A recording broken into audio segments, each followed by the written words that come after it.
La firma invisible. El enigma que sacudió a la casa de Windsor. En los últimos días, una misma pregunta comenzó a repetirse en los pasillos más discretos del poder. ¿Quién se beneficiaría realmente de este incidente? Lo que en apariencia era una actualización rutinaria de documentos, terminó convirtiéndose en una grieta inquietante dentro de la estructura de la monarquía británica. Todo comenzó cuando el equipo legal del príncipe Edward detectó una serie de documentos vinculados a la finca de Balmoral. Estos documentos, aparentemente legítimos, llevaban su nombre y su firma. Sin embargo, su contenido resultaba desconcertante.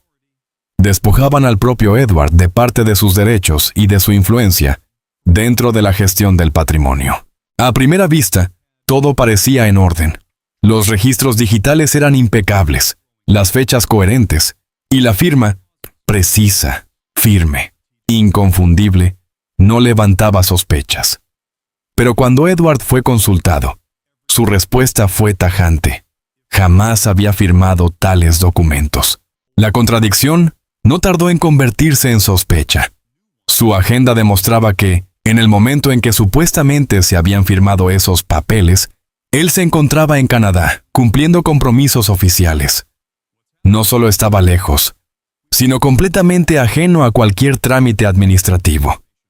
Aquella firma perfecta comenzaba a parecer, en realidad, una obra maestra de falsificación. Lo más inquietante no era únicamente la falsificación en sí, sino el nivel de precisión con el que se había ejecutado.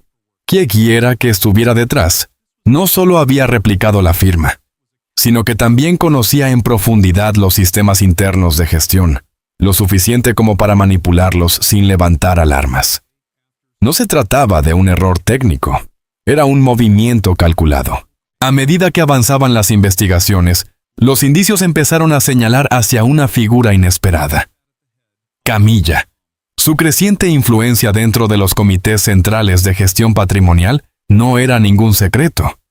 Los nuevos documentos favorecían precisamente ese núcleo de poder, reduciendo la autonomía de Edward y concentrando decisiones estratégicas en manos más alineadas con su entorno. En el interior de Buckingham Palace, el ambiente comenzó a cambiar de manera imperceptible. En la superficie, todo mantenía su habitual solemnidad.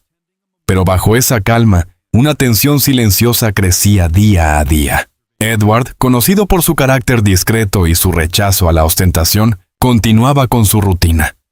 Reuniones, informes, decisiones medidas. Su estabilidad había sido siempre vista como un pilar confiable dentro de la familia. Sin embargo, esta situación lo enfrentaba a algo distinto. Una traición que no provenía del exterior, sino desde dentro. El 10 de marzo de 2026, el informe que desató todo llegó a manos de su equipo legal. Sir Geoffrey Harland, líder del equipo, fue el primero en notar la discrepancia. Al revisar el documento sobre Balmoral, percibió que el contenido no coincidía con ninguna discusión previa. Aquello no era una simple modificación administrativa, era una reestructuración completa del poder. Históricamente, Edward había desempeñado un papel clave en la gestión de Balmoral, supervisando su preservación y el uso del recinto para eventos reales. Pero los nuevos documentos lo relegaban a una posición secundaria, cediendo el control a un comité central, donde la influencia de Camilla era cada vez más evidente. Cuando Sir Geoffrey llamó a Edward para informarle, el cambio en su tono fue inmediato. Tras unos segundos de silencio, su voz adquirió una frialdad inusual. Pidió todos los archivos sin demora. Al revisarlos, la certeza se impuso. Esa firma era suya, y al mismo tiempo no lo era. Recordaba con claridad su estancia en Canadá, lejos de cualquier despacho, lejos de cualquier documento. Aquello no solo era desconcertante, era profundamente inquietante. De pie frente a la ventana, observando la lluvia caer sobre los jardines, Edward comprendió la gravedad del asunto. No era solo una falsificación, era un intento deliberado de alterar el equilibrio de poder dentro de la familia, utilizando su identidad como herramienta. Al día siguiente, convocó a su equipo en su estudio privado en el castillo de Windsor. La sala, revestida de madera oscura, parecía absorber la tensión del momento. Sobre la mesa, los documentos descansaban como pruebas silenciosas de una traición cuidadosamente diseñada. Edward permanecía sereno en apariencia, pero su mirada reflejaba una intensidad poco habitual. No era un hombre propenso a las reacciones impulsivas. Sin embargo, esta situación exigía algo más que prudencia. «¿Lo han examinado todo con detenimiento?», comenzó Edward. Su voz, baja y cristalina, cortó el aire de la sala de juntas como una hoja afilada. «Declaro ante todos ustedes que nunca he visto, ni mucho menos aprobado, ninguno de esos documentos». La habitación quedó sumida en un silencio sepulcral. Sir Geoffrey, el veterano asesor de la corona, asintió con gravedad antes de abrir su ordenador portátil. En la gran pantalla de la pared se proyectaron las páginas firmadas, los documentos que, sobre el papel, despojaban a Edward de su influencia sobre Balmoral y otros activos críticos de la familia real. «Su Alteza», intervino Sir Geoffrey con cautela, «formalmente la firma es genuina. Sin embargo, hemos realizado un cotejo cruzado de su agenda detallada del 12 al 18 de febrero. La pantalla mostró entonces el itinerario real, impreso hora por hora. La evidencia era física e incontestable. El día 12, Edward se encontraba en Ottawa, Canadá, asistiendo a una ceremonia conmemorativa y reuniéndose con la diáspora británica. Los días siguientes, su agenda lo situó en Toronto para una serie de seminarios sobre la preservación del patrimonio cultural. No regresó a Londres, aterrizando en Heathrow, hasta bien entrada la tarde después de que supuestamente se firmara el último documento electrónico. Según el sistema, no hay ningún margen de tiempo para que Su Alteza haya gestionado documentos electrónicos, explicó Sir Geoffrey. Es más, el servidor real registró que la firma se originó en Londres, mientras usted estaba físicamente en Canadá. Edward observó la pantalla, su puño apretándose casi imperceptiblemente bajo la mesa de roble. No era una furia ciega la que lo consumía, sino una indignación controlada. El fuego lento de quien comprende que ha sido traicionado desde el núcleo mismo de su círculo de confianza. ¿Así que alguien usó mi firma para hacer esto?, dijo Edward, su voz cargada de un peso gélido. Pensaron que podrían manipularme sin que nadie lo detectara. El equipo técnico tomó el relevo. El experto legal más joven del grupo presentó una comparación caligráfica de alta resolución. Al ampliar las imágenes de la nueva firma frente a las rúbricas auténticas de Edward de hace 2 años, la verdad emergió con una claridad aterradora. «Visualmente son idénticas», señaló el experto, «pero los trazos se repiten de forma mecánica. Carecen de la variación natural de una firma realizada en vivo. Esta no es una firma nueva. Es una firma antigua pegada sobre un contenido alterado. La revelación era demasiado peligrosa para ser ignorada. No era una simple sospecha. Era la prueba inicial de que alguien había fabricado archivos deliberadamente utilizando firmas antiguas auténticas para legitimar cambios que debilitaban la posición de Edward. Edward se levantó y comenzó a caminar lentamente alrededor de la mesa. Se detuvo ante el ventanal, contemplando el jardín envuelto en la bruma matinal. En su interior, una mezcla de emociones luchaba por el dominio. La decepción por la lealtad malgastada, la preocupación por el futuro de la familia real, ahora que William se preparaba para ascender al trono, y una determinación de hierro. «Esta es una conspiración deliberada», sentenció, volviéndose hacia su equipo. «Alguien quiere despojarme de mi influencia sobre Balmoral y otros activos justo cuando William necesita el apoyo familiar más sólido posible». Regresó a su asiento, su voz ahora imbuida de la frialdad de quien ha decidido entrar en batalla. «Cavaremos más hondo. Revisen cada registro de acceso, cada flujo financiero relacionado. Quiero saber quién accedió al sistema, quién lo aprobó y quién está detrás de todo esto.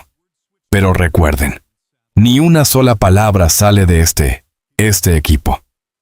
Necesitamos pruebas irrebatibles antes de cualquier confrontación. Para entender cómo se llegó a ese punto de ruptura, es necesario retroceder 15 días, cuando la familia real estaba sumida en los preparativos para la inminente transición de poder. Mientras el mundo exterior observaba con expectación, en la penumbra de Clarence House se tomaba una decisión gélida y discreta. La reina Camila, sentada a solas en su habitación privada, mantenía esa compostura pública impecable que la caracteriza. Sin embargo, bajo la luz de la lámpara de escritorio, sus ojos revelaban un cálculo afilado. Convocó a su asesor legal de mayor confianza, Marcus Hale, para una reunión a puerta cerrada. «Marcus», dijo ella con brevedad, su voz tranquila pero con el peso del mando.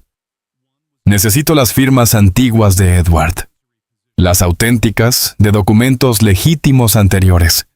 Recupéralas del archivo». Marcus Hale no hizo preguntas. Como un hombre que comprendía perfectamente los mecanismos del poder y la obediencia, asintió y se retiró de inmediato. En menos de 48 horas, había logrado acceder al archivo real de alta seguridad, donde los documentos históricos y legales se conservan tanto en formato digital como en copias físicas autenticadas. Allí, extrajo numerosas firmas genuinas del príncipe Edward, procedentes de expedientes de hace 2 o 3 años. Eran rúbricas manuales, claras e innegables. Una vez obtenidas, comenzó el verdadero trabajo de cirugía documental. Un grupo reducido de 3 personas, en quienes la reina Camila confiaba plenamente, fue asignado para editar el contenido. El método fue tan sofisticado como éticamente cuestionable. No alteraron las firmas. En su lugar, reemplazaron quirúrgicamente el texto que figuraba sobre ellas. Las antiguas cláusulas de protección que garantizaban la supervisión de Edward sobre Balmoral y otros fideicomisos fueron eliminadas. En su lugar, se insertaron nuevos términos que transferían ese control o lo diluían hasta la irrelevancia. Al utilizar firmas que el sistema reconocía como auténticas, esperaban saltarse los protocolos de seguridad más básicos, confiando en que nadie se atrevería a cuestionar un documento que portaba el sello personal del príncipe. Este golpe de estado de papel buscaba reconfigurar el mapa de poder interno de la monarquía antes de que el relevo generacional se completara. La intención era clara: centralizar el control y neutralizar a cualquier figura que pudiera ejercer una influencia independiente o actuar como contrapeso a los intereses de la nueva administración. La operación fue ejecutada con una precisión quirúrgica. Bajo la dirección de Marcus, un aliado clave en el entorno administrativo, se redactaron documentos legales que transferían voluntariamente la mayor parte del control de Balmoral a un comité central. El lenguaje utilizado no fue accidental. Se empleó una terminología jurídica formal y pulcra para que pareciera una decisión propia y meditada de Edward. La sofisticación del plan residía en su normalidad. Sellos electrónicos y confirmaciones legales. Todo se procesó siguiendo el protocolo estándar, evitando cualquier señal de alerta en los departamentos de cumplimiento. Coartada temporal. Los documentos se cargaron en el sistema con fechas de firma que coincidían con el periodo en que Edward se encontraba en Canadá, creando una apariencia de veracidad técnica difícil de cuestionar. La inercia del sistema. Durante décadas, el flujo de trabajo de la oficina real había operado sin fallos, lo que generó una confianza ciega que Camila aprovechó para insertar el fraude. Sentada en la penumbra de sus aposentos, Camila observaba el jardín oscuro con una satisfacción gélida. Para ella, esto no era una cuestión de odio personal, sino de supervivencia política. Su análisis era pragmático y frío. Edward es leal, pero su lealtad pertenece a la corona como institución, no a ella como individuo. Con Edward manteniendo lazos profundos en la comunidad local de Escocia y control sobre activos clave, se convertía en un factor incontrolable. Al debilitar su credibilidad y marginarlo de la gestión de Balmoral, Camila forzaba una nueva estructura de poder. En este nuevo orden, William no podría prescindir de ella. Sin el contrapeso de Edward, la experiencia y la posición de Camila se volvían indispensables. He pasado demasiados años en los márgenes, siendo apartada, reflexionaba Camila para sus adentros. Con la cúspide del poder al alcance de la mano, no permitiría que ni siquiera el cuñado más leal bloqueara su camino. Sin embargo, toda conspiración perfecta deja un rastro, especialmente en la era de la informática forense. Solo 2 días después de que Edward confirmara que jamás había firmado tales documentos, el equipo de Sir Geoffrey Harland inició una investigación exhaustiva en el sistema interno real. Lo que encontraron fue devastador para la narrativa de la reina consorte.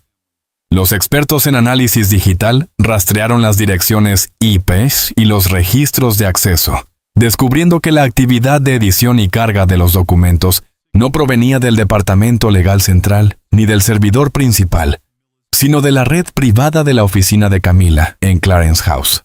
Las pruebas irrefutables. Origen de la conexión. El tráfico de datos entre el 10 y el 15 de febrero apuntaba directamente al entorno íntimo de la reina y sus ayudantes más cercanos. Copias de seguridad olvidadas. El sistema real realiza respaldos automáticos diarios. El equipo de Harland logró recuperar 3 versiones preliminares del documento de Balmoral. En estas versiones, las cláusulas de protección para Edward estaban intactas y no había ni rastro de una renuncia voluntaria. Cronología manipulada. La discrepancia entre los borradores protegidos y la versión final firmada evidenciaba una alteración malintencionada de último minuto. Para Edward, la noticia fue un golpe emocional más que financiero. La revelación de que Camilla estaba detrás del intento de marginarlo transformó su respeto institucional en una furia contenida. El uso del término lealtad adquirió un significado amargo. Se sentía profundamente traicionado por el uso indebido de la confianza familiar para fines de poder personal. Mientras tanto, en el silencio de la lluvia que golpeaba las ventanas de Windsor, Camilla mantenía su sonrisa pública. Seguía asistiendo a eventos de caridad y conferencias, interpretando el papel de la viuda devota y la consorte modelo. Pero en las sombras, la batalla ya había comenzado. Desde el principio, algo no encajaba. Los documentos eran impecables. Sellos correctos, firmas verificadas, procedimientos cumplidos. Sin embargo, un detalle esencial rompía la armonía del conjunto. El contenido había sido alterado después de la firma, no antes. Aquello transformaba una posible negligencia en una manipulación deliberada. La clave definitiva surgió del rastro financiero. El equipo, consciente de la gravedad del asunto, recurrió a una firma independiente especializada en auditoría forense. Lo que descubrieron no dejaba lugar a dudas. Una serie de transferencias, rápidas y precisas, conectaban un fondo vinculado indirectamente a Camilla, con cuentas personales de Marcus Hale y otros 2 asistentes. Más de 280,000 libras esterlinas habían sido movidas en apenas 2 semanas. Las fechas coincidían de forma exacta con los momentos en que los documentos fueron editados y aprobados. No era una casualidad. Era un patrón. El príncipe permaneció en silencio al escuchar el informe. Su expresión se endureció, pero en sus ojos brillaba una determinación fría. Comprendió entonces que no se trataba de un ataque impulsivo ni de un error aislado. Era una estrategia, una maniobra calculada. Entonces fue ella, dijo finalmente, con voz lenta pero firme. La conclusión era devastadora. No se trataba de odio personal, sino de una jugada de poder. Debilitarlo significaba asegurar una posición clave dentro de la estructura de decisión. En ese juego, la lealtad no era más que una herramienta desechable. Sin embargo, la evidencia, aunque sólida, no era suficiente para una acusación formal. Faltaba una pieza esencial, el testimonio directo de uno de los implicados. Marcus Hale o cualquiera de los asistentes representaba el punto más vulnerable de la cadena. El plan, entonces, no podía basarse en la precipitación. Cada movimiento debía ser calculado. Observar, recopilar, esperar. Y cuando llegara el momento, actuar de manera irrefutable. Mientras tanto, al otro lado de la historia, la reacción fue inmediata. Camilla no era ajena al riesgo. Había anticipado la posibilidad de ser descubierta, pero no la rapidez con la que los hechos se desarrollaron. Al recibir el informe de Marcus, comprendió que el margen de error se había reducido a casi nada. Su respuesta fue tajante: eliminar todo rastro. En cuestión de horas, los sistemas internos fueron alterados. Registros originales desaparecieron, borrados con precisión quirúrgica. En su lugar, versiones editadas ocupaban los archivos oficiales, acompañadas de metadatos cuidadosamente manipulados para simular autenticidad. Incluso los sistemas de respaldo fueron comprometidos, sobreescribiendo cualquier vestigio del pasado. No era un trabajo improvisado. Solo alguien con acceso privilegiado y absoluta confianza podía ejecutar una operación así sin levantar sospechas inmediatas. Pero la limpieza digital no era suficiente. También había que silenciar a las personas. Uno de los asistentes fue enviado al extranjero bajo la apariencia de una misión urgente. El otro, apartado discretamente mediante una licencia médica prolongada. Ambos recibieron un mensaje claro: cooperación absoluta o consecuencias graves. El dinero volvió a jugar su papel. Nuevas transferencias, esta vez por aproximadamente 150,000 libras, se distribuyeron a través de intermediarios. No eran simples pagos. Eran advertencias disfrazadas de recompensas. El silencio tenía un precio. Y hablar, uno aún mayor. Marcus, atrapado en el centro de la red, entendía perfectamente su situación. Su destino estaba ligado al de Camila. Si ella caía, él también lo haría. Esa certeza alimentaba tanto su miedo como su determinación. Al día siguiente, la escena pública ofrecía un contraste casi irreal. Camila apareció en un evento benéfico en el corazón de Londres. Sonreía, saludaba, conversaba con naturalidad. Para el mundo exterior, nada había cambiado. Su compostura era impecable. Pero detrás de esa máscara, su mente trabajaba sin descanso. Sabía que existían pruebas técnicas y financieras. Sin embargo, confiaba en que, sin testimonios directos, todo se mantendría en el terreno de la sospecha. Circunstancial, insuficiente, discutible. Aún así, la presión crecía. Cada hora que pasaba aumentaba el riesgo de que algo escapara a su control. Una declaración inesperada, un error humano, una grieta en el sistema cuidadosamente construido. No era un conjunto completo, ni mucho menos una reconstrucción perfecta de los hechos, pero era suficiente. Lo bastante claro como para comparar versiones, detectar alteraciones y, sobre todo, confirmar que algo profundamente irregular había ocurrido. Documentos que en apariencia llevaban su firma habían sido modificados después de su aprobación, transformando decisiones legítimas en instrumentos para despojarlo de derechos clave. Por primera vez en años, la seguridad de Camila comenzó a tambalearse. No reaccionó con pánico. Su experiencia le impedía caer en errores impulsivos. En cambio, hizo lo que siempre había hecho: prepararse. Diseñó declaraciones oficiales, anticipó escenarios, consideró reuniones privadas en las que pudiera influir en la narrativa. Su objetivo no era negar frontalmente, sino reinterpretar los hechos antes de que otros lo hicieran por ella. Mientras tanto, Edward ya no era el hombre que había sido en el pasado. La pasividad había dado paso a una determinación fría y calculada. Cuando Sir Geoffrey le informó que se estaban borrando rastros, manipulando sistemas y silenciando posibles testigos, Edward no mostró sorpresa, solo una conclusión firme. Cuanto más intentaban encubrirlo, más evidente se volvía la culpa. La estrategia cambió entonces de defensiva a ofensiva. No se trataba solo de protegerse, sino de exponer. Ordenó preservar cada prueba, asegurar copias independientes y preparar la siguiente jugada: obligar a los involucrados a declarar. La verdad, entendió, no surgiría sola. Había que forzarla a salir. En una oficina neutral en el centro de Londres, el primer eslabón de la cadena fue puesto a prueba. Marcus Hale, visiblemente afectado, llegó sabiendo que ya no tenía control sobre la situación. Frente a él, un equipo preparado, un abogado independiente, un experto en forensia digital y Sir Geoffrey, quien presentó las pruebas con precisión quirúrgica. Las acusaciones eran directas: extracción indebida de firmas, manipulación de documentos oficiales y flujos financieros sospechosos que coincidían exactamente con la cronología de las alteraciones. Al principio, Marcus intentó resistir. Alegó obediencia, minimizó los hechos, negó la ilegalidad, pero la evidencia era implacable. Cuando los registros financieros aparecieron en pantalla, detallando transferencias significativas desde fondos vinculados a Camila hacia sus cuentas, su resistencia comenzó a desmoronarse. El sudor, el silencio prolongado, la mirada perdida.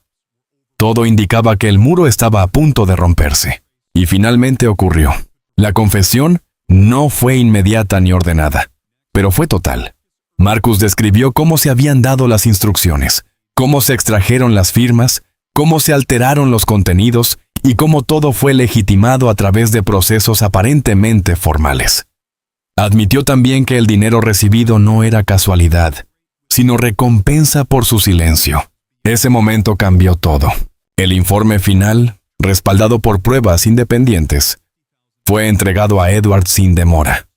Al leerlo, no hubo celebración ni alivio, solo una determinación aún más firme.